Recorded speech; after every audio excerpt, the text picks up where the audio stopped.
Bismillahirrahmanirrahim. Assalamualaikum warahmatullahi wabarakatuh. Allahumma salli ala Sayyidina Muhammad. Okey. Lahirnya mazhab Al-Asy'ari. Membicarakan lahirnya sebuah aliran sangat terkait dengan konteks sosial dan pemikiran pada masa aliran tersebut. Pada aliran tersebut lahir. Oleh kerana itu, dalam membicarakan lahirnya mazhab Al-Asy'ari, kita harus menerapun konteks sosial dan pemikiran yang melatar belakangi lahirnya mazhab tersebut. Al-Imam Abu Al-Hasan Al-Asy'ari hidup pada paruh kedua abad ketiga dan paruh pertama abad keempat Hijriyah. Periode tempoh tersebut menyaksikan beragam peristiwa penting dalam bidang pemikiran yang memiliki pengaruh dominan dalam dinamika ilmu kalam, yakni teologi secara spesifik, dan ilmu-ilmu keislaman yang lain pada umumnya. Di samping itu, periode tersebut, tempoh tersebut merupakan masa-masa supremasi. Masa-masa supremasi iaitu Al-Ashr Al-Zahabi, ilmu pengetahuan Islam dengan kebebasan berfikir yang menjadi identiti masa tersebut.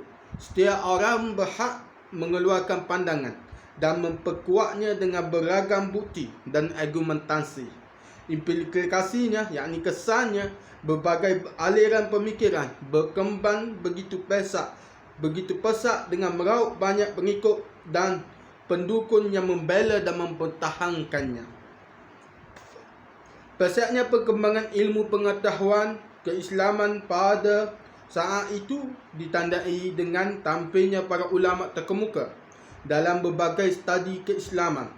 Dalam bidang hadis, abad ketiga Hijrah menyaksikan karya-karya terbaik dalam bidang hadis dan menampilkan ulama-ulama besar yang menjadikan rujukan kaum muslimin dalam bidang hadis sepanjang masa, seperti Muhammad bin Ismail Al-Bukhari, iaitu tahun 194 hingga 256 Hijrah, ataupun bersamaan dengan 810 hingga 870 Masihi, iaitu pengarang Sahih Al-Bukhari.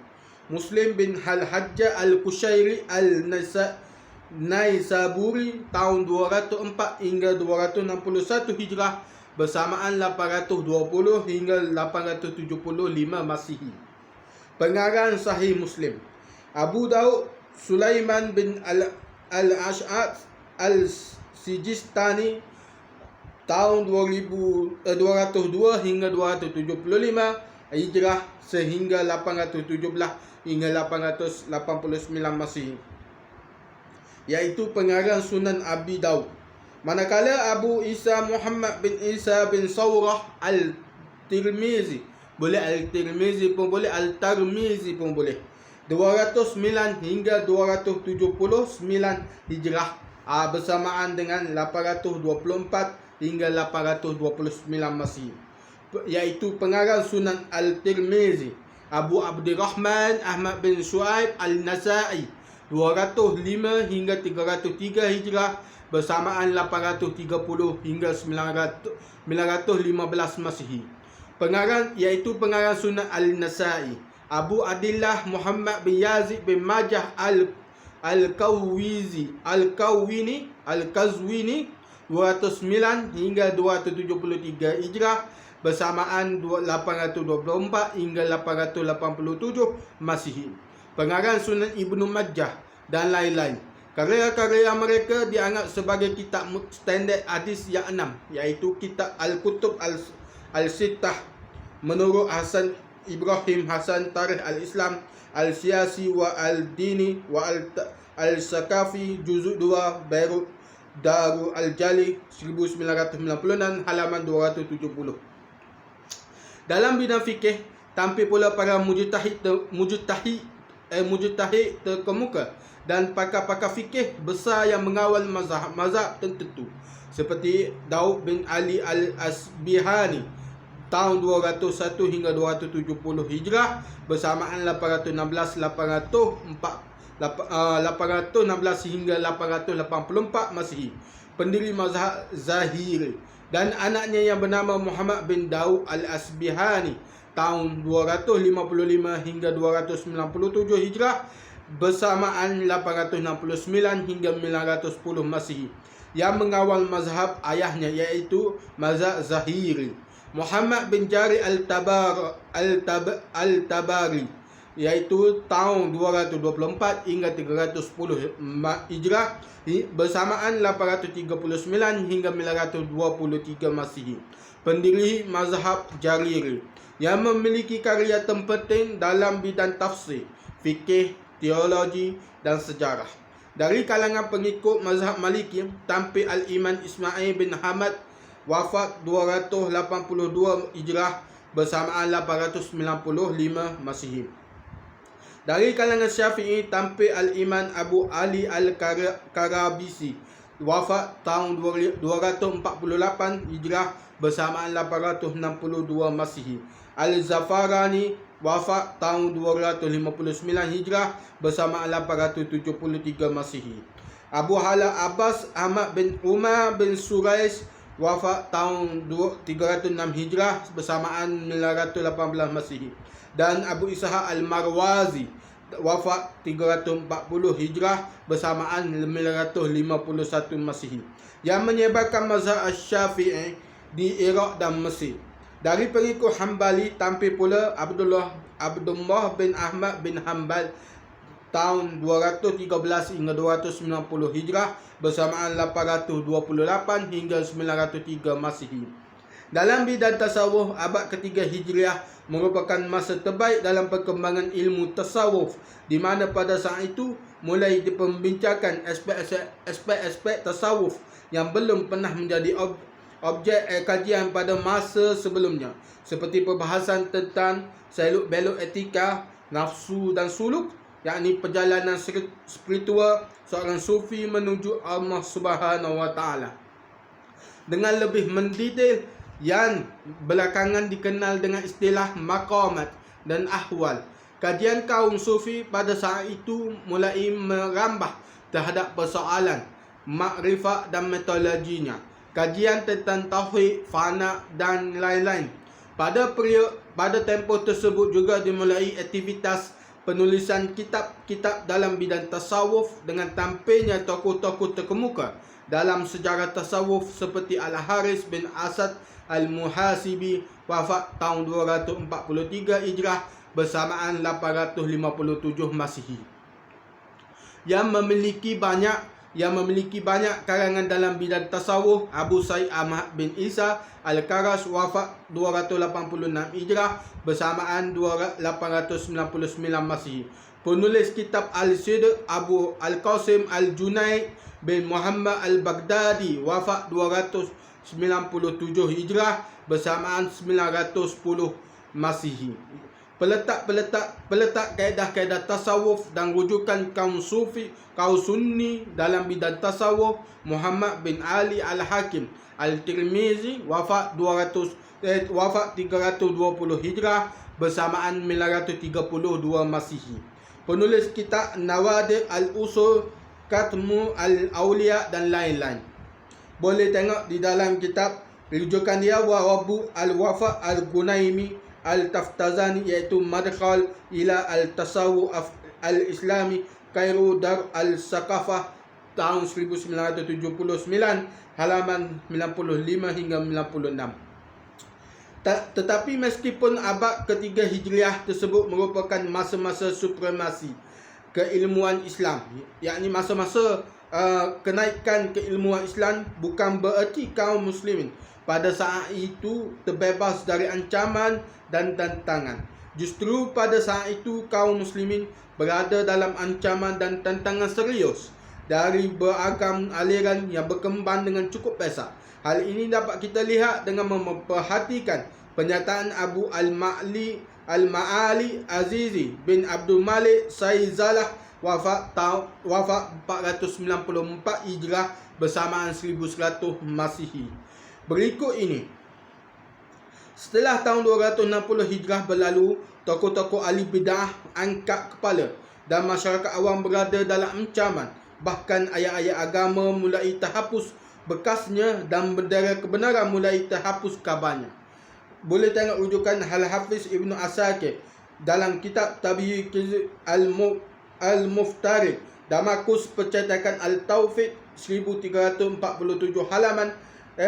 halaman 164. Pernyataan Saizallah ini menggambarkan tentang merebaknya aliran sempalan dalam Islam pada paruh kedua abad ketiga Hijriah.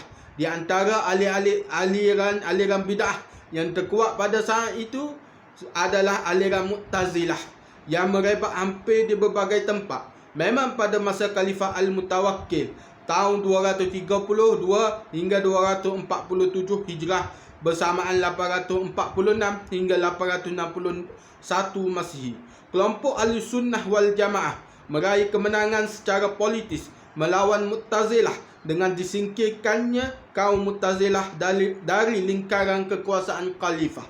Pada tahun pertama pemerintahannya, Al-Mutawakkil mengeluarkan keputusan pembatalan kemakhlukan Al-Quran yang diterapkan oleh 3 khalifah sebelumnya, melarang masyarakat memperdebatkannya dan menganjurkan penyebaran ajaran Ahlussunnah wal Jamaah. 2 tahun berikutnya, tepatnya pada tahun 234 Hijrah bersamaan 848 Masihi, Al-Mutawakkil mengeluarkan kebijakan politik yang lebih tegas. Dia melarang membicarakan kemakhlukan Al-Quran, mengancam orang yang membicarakannya dan menganjurkan para fuqaha dan ahli hadis untuk menyebarkan hadis-hadis seputar sifat-sifat Allah dan keyakinan melihat Allah di akhirat untuk membantah ajaran Mu'tazilah.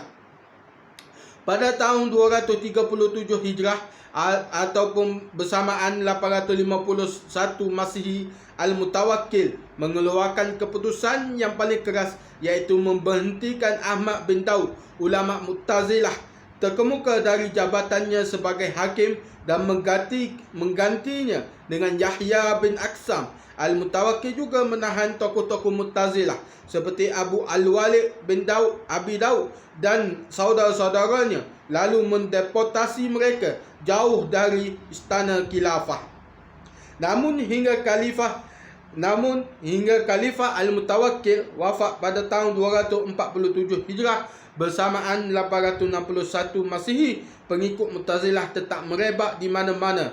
Hal tersebut terjadi kerana sejak kekhalifahan dipegang oleh Al-Mutawakkil tahun 232 Hijrah bersamaan 846 Masihi, Daulah Abbasi memasuki masa-masa awal keruntuhannya hingga akhirnya jatuh ke tangan Mu'tazilah.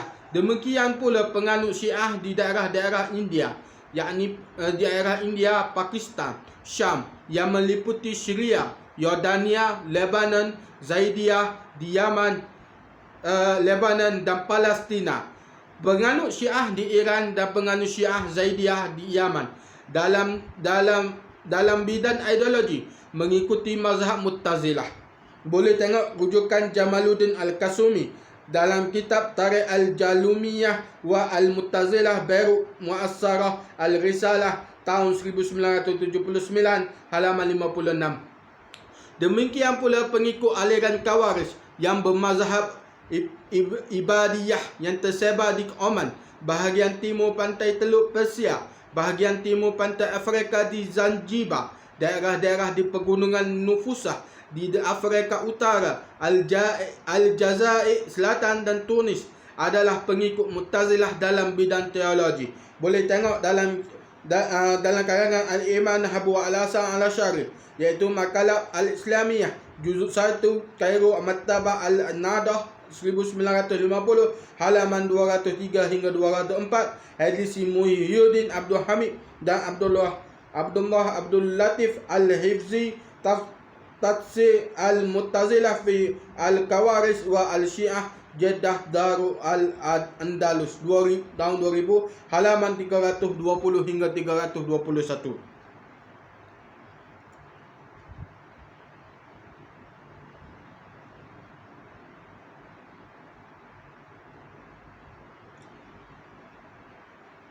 Merebaknya aliran Mu'tazilah pada abad ketiga Hijriah secara alami menimbulkan benturan pemikiran yang sangat keras antara dua pemikiran yang berbeza secara diametral, iaitu pemikiran yang dikawal oleh kaum fuqaha dan ahli hadis yang perhatiannya dicurahkan untuk menekuni ilmu agama dengan dalil-dalil dan argumentasi yang didasarkan pada tafsir Al-Quran, hadis, ijma' dan analogi, yakni qiyas. Sementara di kutub lain yang berlawanan secara ekstrim, ada kaum teolog, yakni mutakallimi, yang perhatiannya dicurahkan untuk membela agama, menghadapi serangan lawan-lawannya dengan menggunakan senjata pihak lawan seperti ilmu dialektika, yakni jadal, logika dan rasio, serta mengesampingkan teks-teks Al-Quran dan Sunnah.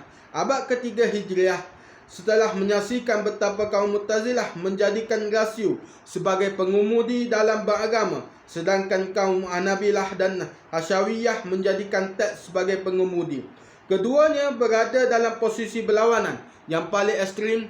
Tentu saja sangat-sangat kritis tersebut membutuhkan lahirnya seorang tokoh yang mampu mendamaikan antara kelompok tekstualis yang sangat ekstrim, yang dalam hal ini diwakili oleh Hanabilah dan Hasyawiyah, dan kelompok rasionalis yang juga sangat ekstrim yang diwakili oleh Mu'tazilah, menuju titik tengah yang moderat dan dapat diterima oleh semua pihak. Sebab apabila hal tersebut dibiarkan akan berakibat fatal terhadap masa depan ideologi kaum muslimin. Metodologi Mu'tazilah dalam memahami agama yang menjadikan rasio sebagai pengemudi akan membawa Islam pada jurang kehancuran, kerana dengan mudahnya Mu'tazilah melakukan takwil terhadap tafsir teks-teks Al-Quran dan tidak mempercayai hadis-hadis sahih dengan alasan tidak rasional. Sementara metodologi ahli hadis dan musyabbihah, yakni kelompok yang menyamakan Allah dengan makhluk, yang mendahulukan teks dan mengabaikan rasio dan membawa pada kejumudan dan kelemahan, dengan pemberian potensi akal dalam memahami teks-teks keagamaan. Di samping hal tersebut juga sangat berpotensi memecah belah dan menanamkan benih-benih permusuhan di kalangan umat Islam. Boleh tengok dalam karangan Amudah Garabah Abu Halasan Al-Asy'ari, Kairo Majmu' Al-Buhus Al-Islamiyah, tahun 1973, halaman 67.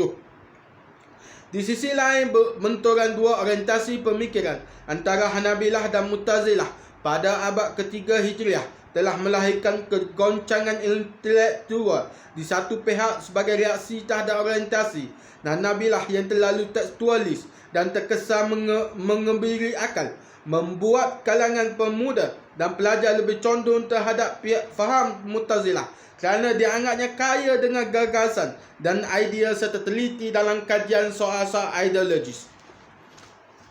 Di pihak lain, sebagai reaksi terhadap aliran Mu'tazilah yang terlalu rasional dan mengabaikan teks, melahirkan dua aliran konservatif yang sangat ekstrim selain aliran Hanabilah. Kedua aliran tersebut ialah: pertama, aliran Karamiyah yang didirikan oleh Muhammad bin Karam Al-Sijistani, wafat tahun 255 Hijrah bersamaan 869 Masihi, iaitu seorang ahli hadis yang dikenal zuhud. Aliran ini sangat over dalam menetapkan sifat-sifat Allah hingga sampai pada tingkatan tajsim, yakni menganggap Allah memiliki anggota organ tubuh seperti manusia, dan tasbih, menyerupakan Allah dengan makhluk. Kedua, aliran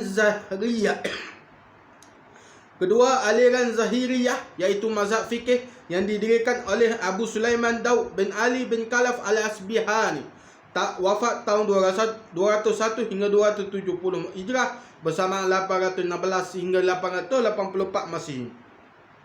Mazhab ini tampil dengan gagasan penolakan terhadap peran akal, yakni Roy dan analogi kias, serta pembatasan ijma' terhadap ijma' sahabat sahaja.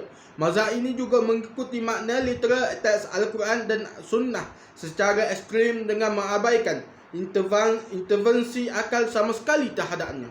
Sebenarnya aliran Zahiri ini sebagai reaksi terhadap setiap gerakan pemikiran yang menjadikan akal sebagai hakim dan selalu melakukan takwil terhadap teks-teks Al-Quran dan Sunnah seperti Mu'tazilah.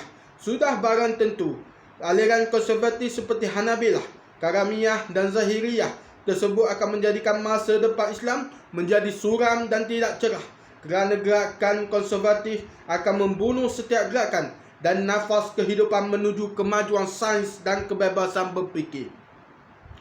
Sementara aliran rasionalis seperti Mu'tazilah akan membawa masa depan Islam pada jurang kehancuran kerana menjauhkan umat dari teks-teks keagamaan yang baku dalam Al-Quran dan sunnah dengan dalih tidak rasional.